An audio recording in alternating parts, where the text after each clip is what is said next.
ខៀវស្រងាត់ឆ្លងកាត់ផ្ទាំងថ្មគិរីរមដើមស្រល់ឈរទុំតឹងចាំរដូវដែលយើងធ្លាប់ដើរឆ្លងកាត់ពីអ្នក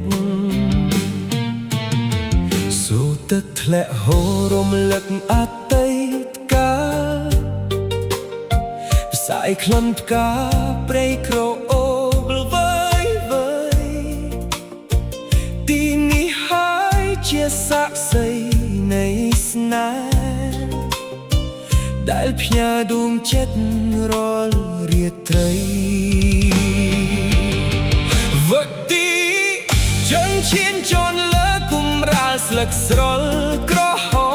មក្រោមលប់ឈើត្រជាក់លហឹមដៃខាងក្តាបដៃស្អិតល្មមដើររេរាំតាមខ្យល់ព្រៃបក់មកស្នាមញញឹមអូននៅជាប់ដិតដួងចិត្តឆ្លោះនឹងពលឺថ្ងៃឆ្វេងឆ្វាយស្អាតភ្នែករពាក្យសន្យាដែលធ្លាប់ឲ្យគ្នាមិនប្រែប្រួលរលីតាមខ្យល់ឡើយអោគិរីរយអើយព្រោះមេឃងងឹតព្យុះភ្លៀងបក់បោកយ៉ាងណាក៏ស្នេហ៍យើងមិនងាករេក្លិនស្រល់ក្រអូបជាប់ក្នុងទ្រូងជ្រៅដោយសេចក្តីស្រឡាញ់ដែលមិនចេះរីងស្ងួនបេះដូងបងនៅទីនេះផ្ញើនឹងខ្យល់ភ្នំខៀវស្រងាប់អស់កលបកជានិចស្នេហ៍យើងក្រោមលុបព្រៃស្រល់ស្ថិតស្ថេររហូតដល់ថ្ងៃអវសាន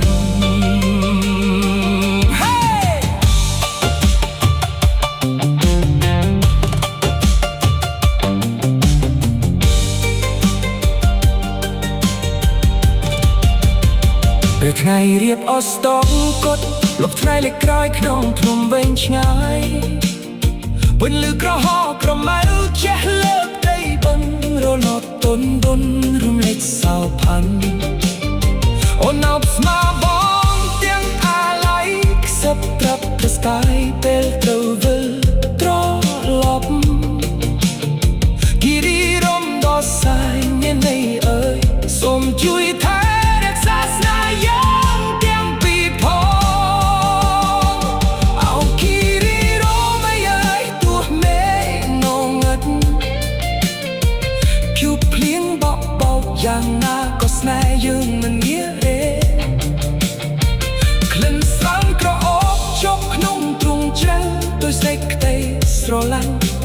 ដែលមិនចេះរីងស្ងួរបេះដូងបងនៅទីនេះផ្ញើនឹងខ្យល់ភ្នំខៀវស្រងាត់អស់កលបូជានិច